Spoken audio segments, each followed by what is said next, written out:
Hello guys, welcome back to my channel political science classes. Myself Soram Chauhan. So guys, आज की हमारी class का topic है imperialism यानी कि साम्राज्यवाद। तो साम्राज्यवाद क्या है, इसका मीनिंग्स क्या है, एक्चुअल में इसको क्या कहा जाता है, किस प्रकार का शासन है, किस प्रकार की आइडियोलॉजी विचारधारा है, कितने टाइप में डिवाइडेड है और इसके डेवलपमेंट में कौन कौन से रीजन सामने आते हैं, ये सारी बातें आज हम इस लेक्चर्स में डिस्कस करने वाले हैं। तो जितने भी कन्फ्यूजन है वो आपके क्लियर आउट होंगे। बाकी इस लेक्चर के बाद भी अगर कुछ लगता है कि कोई टॉपिक है जो समझ में नहीं आया तो नीचे कमेंट सेक्शन में आप लोग बता सकते हैं, ठीक है। और जहाँ से वीडियो को अटेंड करते हैं अपने लोकेशन अपने शहर का नाम जरूर लिखें कि आप कहाँ से वीडियो को अटेंड कर रहे हैं। और साथ में पूरे लेक्चर की जो पीडीएफ है वो मिलेगी आपको टेलीग्राम पर। टेलीग्राम का लिंक नीचे डिस्क्रिप्शन में मिल जाएगा, जाकर के ज्वाइन कर सकते हैं। और वीडियो लेक्चर पसंद है तो भाई लाइक कर देना, ज़्यादा से ज़्यादा इसको शेयर करना, और सब्सक्राइब नहीं किया है तो सब्सक्राइब कर लेना, बेल आइकन को प्रेस कर लेना ताकि हर एक वीडियो का नोटिफिकेशन आप तक पहुंचता रहे। क्योंकि कुछ बच्चे देखो सब्सक्राइब नहीं करते हैं, वो सोचते हैं कि डेली मतलब ऐसे पता लग ही जाएगा लेक्चर्स का, बट बिना नोटिफिकेशन के आप लेक्चर्स का आपको पता नहीं लगता है तो फिर मतलब थोड़े बहुत स्किप हो जाते हैं। और बाद में जब वो पूछते हैं मुझसे कि मैम इसका लेक्चर्स नहीं आया, तो मेरे को फिर अलग से मैसेजेस करके उनको बताना पड़ता है कि भाई सारे लेक्चर्स कंटिन्यूली चल रहे हैं। तो उसके लिए क्या करना है, आपको बेल आइकन को प्रेस करना है, सब्सक्राइब कर लेना है ताकि नोटिफिकेशन आप तक हर एक लेक्चर का पहुँचता रहे। बाकी इंस्टाग्राम में, फेसबुक पेज है, वहाँ पर हमें ज्वाइन कर सकते हैं, फॉलो कर सकते हैं। हम लगातार वहाँ भी अपडेट वगैरह डालते रहते हैं। तो आपका ज़्यादा समय ना लेते हुए लेक्चर्स को स्टार्ट करते हैं। तो जब भी हम इम्पेरियलिज्म की बात करते हैं तो इम्पेरियलिज्म यानी कि साम्राज्यवाद एक टॉप की तरह उसको मतलब उसका जो कंपैरिजन किया गया, उसको जो कंपेयर किया गया है वो एक टी शर्ट, टॉप या किसी भी शर्ट से उसकी तुलना की जाती है जिसे कोई भी पहन लेता है। और उसका जो रूप है, उसका जो आकार है, यानी कि जो उसका साइज़ है और उसकी मीनिंग्स की बात करें तो वो सुनिश्चित नहीं है, यानी कि बिल्कुल एक जगह स्टिल नहीं है। इसका प्रयोग इतने व्यापक रूप में किया जाता है कि इसके अकॉर्डिंग लगभग प्रत्येक प्रकार की जो विस्तारवादी प्रक्रिया है वो आ जाती है और इसे शब्दों में प्रकट करना इम्पॉसिबल है। तो साम्राज्यवाद, आप खुद इसके नाम से एक थोड़ा सा आइडिया लगा सकते हैं कि साम्राज्यवाद तो ये कोई मतलब लिमिट में तो नहीं होगा, इसका जो एरिया होगा काफ़ी बड़ा होगा, ठीक है। तो साम्राज्यवाद का जो मूल तत्व है वो एक राज्य से दूसरे राज्य पर अपनी शक्ति का विस्तार करना है। और साम्राज्यवाद का अंग्रेजी पर्यायवाची कि अगर हम इंग्लिश में सिनोनिम्स की बात करें तो इम्पेरियलिज्म लैटिन शब्द इम्परेटर से लिया गया है, जिसका अर्थ है निरंकुश अधिनायकवादी केंद्रीय सत्ता या प्रशासन की स्वैच्छिक पद्धति। कहने का मतलब ये है कि एक ऐसी सत्ता, एक ऐसा प्रशासन जो अपनी इच्छा से काम करता है और जहाँ पर आप उसके गलत या सही आप उसे ठहरा नहीं सकते, आप उसकी टिप्पणी नहीं कर सकते, उसको क्रिटिसाइज नहीं कर सकते, ना ही उस पर अंकुश यानी कि रोक सकते हैं। तो इस तरह का जो भी शासन होता है बेसिकली वो इम्पेरियलिज्म ही होता है और कहीं ना कहीं इनडायरेक्टली वो शोषण का राज्य क्रिएट करता है, यानी कि वहाँ पर हर एक व्यक्ति का शोषण होता है। अब ऐसे राज्य में व्यक्ति का शोषण ही होगा जहाँ पर आपके खुद के सेल्फ कोई राइट्स नहीं है, आपको किसी भी प्रकार का कोई भी अधिकार, समानता, इक्वालिटी, फ्रीडम जैसी कोई चीज़ आपको मिली नहीं है। और वहाँ पर आपको एक सत्ता के अधीन रह करके जी हुजूरी करनी पड़ती है। तो ऐसा जो शासन होता है बेसिकली जो शोषण वाला होता है वही होता है, जिसको हम एक तरीके से एक अलग वर्ड में इम्पेरियलिज्म भी बोल सकते हैं, जिसको हम डिस्कस कर रहे हैं यहाँ पर। तो इम्पेरियलिज्म जो शब्द है वो सबसे पहले फ्रांस में 19वीं सदी के चौथे दशक में नेपोलियन की विस्तारवादी नीति के लिए प्रयुक्त हुआ था, यानी कि यूज़ किया गया था। इसके बाद फिर भारत में ब्रिटिश शासन के द्वारा इसको यूज़ किया गया और स्टार्टिंग में जिन्होंने भी स्टार्ट किया, लेकिन सबसे ज़्यादा अगर उस विचारधारा को यूज़ किया गया है तो वो ब्रिटिश शासन के द्वारा किया गया है। आपको पता है ब्रिटिश, अगर आप देखोगे मैप में, ब्रिटेन बहुत ही छोटा सा आपको नज़र आएगा, बट 80 से 90% कंट्री पर उसने डोमिनेट किया है। सबसे ज़्यादा अगर किसी कॉलोनी रही है हर कंट्री में वो है ब्रिटेन की। तो सरल शब्दों में अगर हम यहाँ पे साम्राज्यवाद के अर्थ की बात करें तो विश्व के धनी, शक्तिशाली, विकसित जितने भी राष्ट्र हैं उनके द्वारा निर्धन, यानी कि विकसित राष्ट्रों द्वारा निर्धनों पर, निर्बलों पर, पिछड़ी जातियों को दास बनाना और उनका शोषण करना होता है। बेसिकली इम्पेरियलिज्म का तो सही शब्दों में अर्थ यही निकलता है, क्योंकि लोगों को दबा करके अपने अधीन करके ऐसा शासन क्रिएट करना है।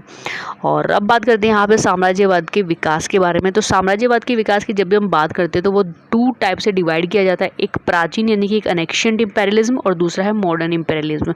तो सबसे पहले हम बात करेंगे प्राचीन साम्राज्यवाद की। तो प्राचीन काल में इसका जो उदय हुआ था, इसका जो डेवलपमेंट देखा गया वो सिकंदर की महत्वाकांक्षा के परिणाम स्वरूप हुआ। सिकंदर जिसका दूसरा नाम जो मतलब अगर रियल नाम की बात करें तो वो अलेक्जेंडर है। तो अलेक्जेंडर की जो इच्छाएं थी, आकांक्षाएं थी कि पूरी पृथ्वी पर वो राज करेगा, पूरे संसार पर उसका राज होगा। और इसमें रोमन साम्राज्य, मैसेडोनिया का साम्राज्य, भारतीय हिंदू साम्राज्य, मिस्र, चीन, मंगोल आदि सब इसी टाइप के साम्राज्य थे और ऐसे साम्राज्य का निर्माण महत्वाकांक्षी या विजय अभिलाषी सम्राटों के विजय के फलस्वरूप हुआ था और यह प्रक्रिया मध्य युग तक चलती रही। यानी कि ये जो साम्राज्य तैयार किए गए वे प्राचीन साम्राज्यवादों में गिने जाते हैं। बेसिकली इनके जितने भी शासक रहे हैं कहीं ना कहीं अपनी इच्छाओं को पूरा करने के लिए, अपनी महत्वाकांक्षा, अपनी एम्बिशंस को पूरा करने के लिए उन्होंने अपने साम्राज्यवाद की नीति को अपनाया। अब बात करते हैं यहाँ पे आधुनिक साम्राज्यवाद। तो आधुनिक साम्राज्यवाद स्टार्ट होता है 15 सेंचुरीज के लास्ट से एंड 16 सेंचुरी की स्टार्टिंग से। ठीक है, 15 तक तो प्राचीन चला, उसके बाद में आधुनिक आ गया। अब इसमें पुर्तगाल, स्पेन, इंग्लैंड, फ्रांस, हॉलैंड आदि बहुत सारे जो कंट्रीज थे उनके व्यापारिक कंपनियों ने भारत पूर्वी द्वीप समूह आदि देशों में व्यापार करना स्टार्ट किया। इन देशों के साथ व्यापार में एकाधिकार स्थापित करने की जो प्रवृत्ति के फलस्वरूप जो वहाँ पर रिजल्ट निकला उनका, वो इन यूरोपीय देशों के मध्य आपसी युद्ध हुए और जहाँ कहीं किसी देश को सफलता मिली वहीं उसका व्यापारिक कंपनियों के कर्मचारियों ने अपने किले, फैक्ट्री, कोठी आदि एस्टैब्लिश की। भारत में इंग्लैंड की ईस्ट इंडिया कंपनी ने देसी राज्य रजवाड़े के झगड़ों में भाग लेकर अपनी शक्ति बढ़ाना शुरू किया और धीरे धीरे पूरे देश में राजनीतिक सत्ता स्थापित कर ली। तो ये है आधुनिक साम्राज्यवाद, मॉडर्न इंपेरियलिज्म जिसको बोलते हैं। तो बेसिकली पुर्तगाल, स्पेन, इंग्लैंड आदि कंट्रियों के साथ साथ बाकी और भी कंट्रीज़ में जुड़ती चलेगी बिकॉज ऑफ इसमें ट्रेड के माध्यम से किसी कंट्री में एंट्री लेना, वहाँ पर अपनी फैक्ट्रीज, कंपनी लगाना और धीरे धीरे उनकी राजनीति में इंटरफेयर करना। जैसे कि हम ब्रिटेन के मीनिंग्स में बात करते हैं, तो इसी तरीके से उन्होंने अपना साम्राज्यवाद फैला दिया।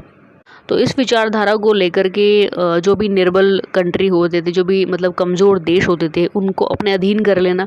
ठीक है, युद्ध के माध्यम से किसी अदर्स कंट्री को अपने अधीन कर लेना, उसके सारे के सारे शासन को अपने हाथ में ले लेना और अपनी पावर का वहाँ पर यूज़ करना। तो एक तरीके से ये जो इम्पेरियलिज्म की विचारधारा, जो आइडियोलॉजी है, काफ़ी हद तक इस तरह से डेवलप होती है। और नेक्स्ट हम बात करते हैं यहाँ पे साम्राज्यवाद के उदय के कारण, यानी कि कौन कौन से ऐसे रीजंस हैं जिन्होंने उसे डेवलप किया, जिन्होंने उसे राइजेस की एक डायरेक्शन में लेकर के वो गए।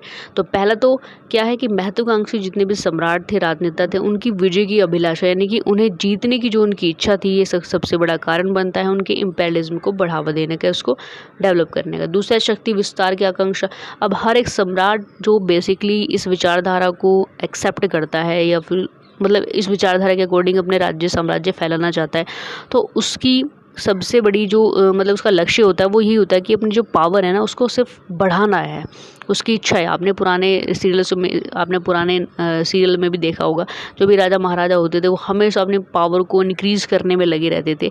वो उनकी एक इच्छा होती थी कि बस शक्तिशाली राज्य बनाना है अपना, कैसे भी करके। फिर तीसरा पे आर्थिक कारण एक बहुत मेन कारण माना जाता है इम्पेरियलिज्म को बढ़ाने का। तो आधुनिक युग में साम्राज्यवाद का जो विकास है उसका मुख्य कारण अगर हम यहाँ पे बात करें तो वो आर्थिक रीज़न है। ठीक है, वो इकोनॉमी फैक्टर है। तो इकोनॉमी फैक्टर का मतलब होता है कि भाई किसी भी देश से कच्चा माल जो होता है वो कम दामों पर लेना और दूसरे कंट्री में कहीं पर भी उसे कई गुना दामों में बेचना।